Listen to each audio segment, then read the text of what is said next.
I know that you've got the brain training side of things, and I know that that is sort of like the entry point for you to be able to look at what a person is, where a person is at currently.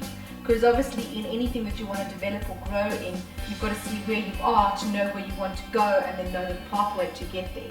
What are the tools and the strategies that you use from when they come in for the brain training right to whatever pertaining to what their specific thing is, be it depression, be it anxiety, be it they just want to perform better? Give me a bit of info on where you lead people and what you do. Well, there's multiple points of entry, and most of the time people, we sit with this feeling inside of us that we just know we either want more out of life, we get a feeling of dread, or even we have very successful people that are doing, by, let's call it the collective standard, doing very well, and they just know that they can actually, unfulfillment inside. yeah, or they can squeeze that lemon just a little bit more, get a few more drops out of life, so they want something more. And to go to the next level, you can't put more tea into a teacup until you have a bigger cup. So if you want to, that's a very nice analogy. You can't put more tea into a cup. That's true. Yeah. So if you want to, if you want more, you need to, let's say, be more. You need a bigger capacity for things. So, and the only way to get there is to expand your horizons. And oftentimes people deal with an internal fear because they might have to be exposed to things that will change their model of reality. So when they come and see us at Be Limitless, they can enter at any level.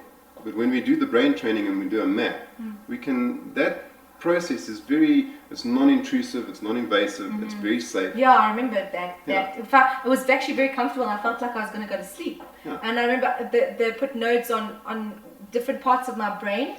I know that you named every single one of those parts of the brain, and I was in total shock. But there's different parts of your brain that do different things, which was quite fascinating. And this, pertaining to whatever node you put it on, as you said, it's directly in tune with that specific part of the brain that you're sending or receiving the information from. So it's basically like you're reading that information, and then that gives you an idea of what you need to do with the person to be able to help them. It's a very scientific point. It's a very scientific process. Because all that we are actually doing is listening to your brain, and we're seeing what the brain has imprinted with.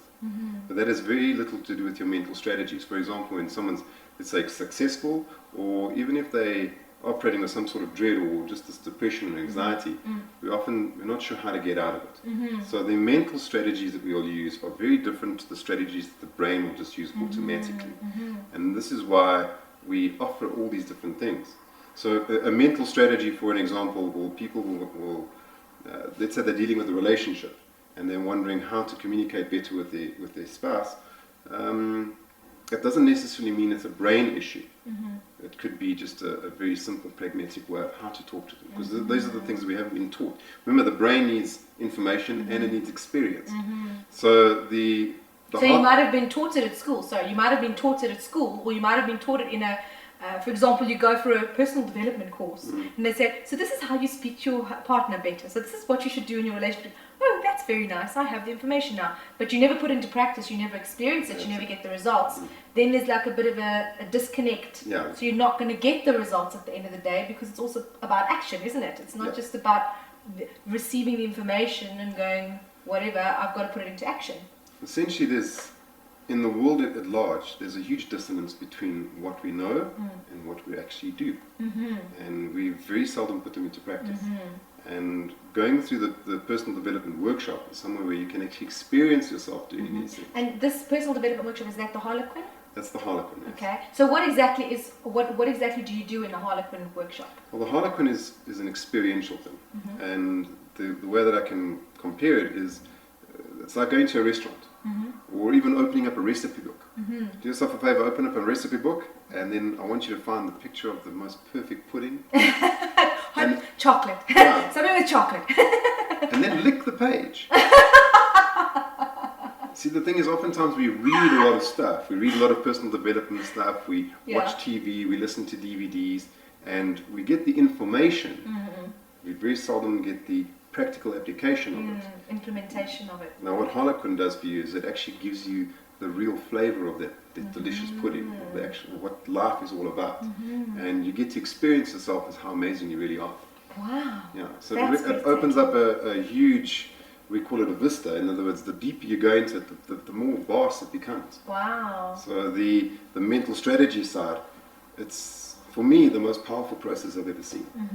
And where did you develop this mental strategy side, or where does this come from? Now, the Harlequin is developed by a man named Christopher.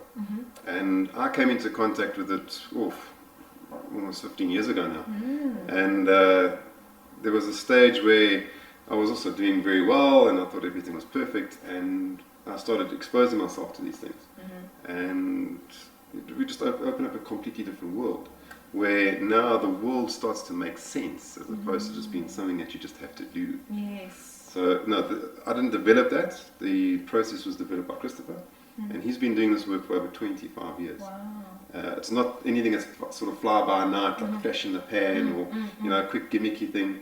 It's something that's sustainable, and we've got people that have done the work literally 25 years ago, and they're still in contact with us. They send us emails, they send us updates, and every now and again they pop in for a visit, because this is not something that gets diluted. It's something that's it's permanent in your life. It's something that you use every single day, and that for me is what gives it its power. Yes. It's nothing that, if I asked you, give me even, let's say, one paragraph out of a book you read last week, the likelihood of you doing that is very slim. However, if someone can come back to me and talk to me about a process that happened 25 years ago, now that's something that's very real and tangible to them, yes. And now they can see how it actually interplays in their life. And we have all kinds of success stories. I mean, people that have come in, the rags to riches. They come in, they're poor, and then they become super successful. Wow. It's not a case of just making money. The number one thing is for you to live the life that you want, to live the dream quality. you want. Yes. Also the quality of life. So live a fulfilled life. Yes. Because a lot of people, I think, have this illusion that, okay, if I have lots of money, if I'm a billionaire, okay, because obviously it's my billionaire idea, pertaining to my billionaire idea, it's not all about money, which is what I explain, and you'll see that in quite a few videos, it's about the experience of feeling like you can do whatever you want, whenever you want, and even if you don't know how to do it now, there's a way to learn how to do it. There's always a way to learn how to do it. So that's one of the things that is so important personally in my life, and I'm sure in a lot of people's lives, is how to have that quality of life rather than just working every day to earn the money to pay the bills, to be in the rat race. And I think that's where our whole consciousness of our planet is moving into, is to say, you know what, I want more. I want more of me and more of life, not just more money. Yes? Well, I wish it really was like that. Most people deal with fear. They're very afraid to actually take that next step. In fact, when people come to me and they ask me, what is this about? They're very reluctant to come.